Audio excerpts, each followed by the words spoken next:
जेव्हा मुलं लहान असतात ना तेव्हा असं वाटतं की कधी मोठे होत आहेत आणि मोठी झाल्यावर असं वाटतं अरे लगेच कशी मोठी झाली. तसंच बघता बघता चिवलाही आज 3 महिने कंप्लीट झालेले आहेत. तरी तिचा आम्ही जन्म दाखला अजून आणलाच नाही. तर तिकडेच जाण्याची तयारी तर केली होती, पण आजी म्हणाली तुरा घरी आम्ही जाऊन येतो. हे एक बरं झालं. ती 3 महिन्याची झाली तरी तिला कोण बघून सांगणार पण नाही की ही 3 महिन्याची झाली आहे, कारण ती डिलिव्हरीच्या 1 महिने आधीच झाली होती.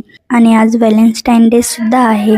पण आमचं काय बाळ झाल्यापासून डायपर दे, चड्डी दे असंच चाललं आहे. आणि हा दिवस ब्लॅक डे नावानेही ओळखला जातो. या दिवशी म्हणजे 14 फेब्रुवारी 2019 जम्मू काश्मीरमधील पुलवामा येथे अटॅक झाला होता. त्यात आपले बरेच सैनिक शहीद झाले होते. त्यांना मनापासून भावपूर्ण श्रद्धांजली. त्यानंतर संध्याकाळी गिफ्ट नाही, पण माझ्या नवऱ्याने माझ्या आवडीची मिठाई आणली होती. मग अजून काय पाहिजे. व्हिडिओ आवडला असेल तर लाईक करा, कमेंट करा आणि फॉलो करा. अशाच व्हिडिओसाठी भेटू आता नेक्स्ट व्लॉगमध्ये. बाय.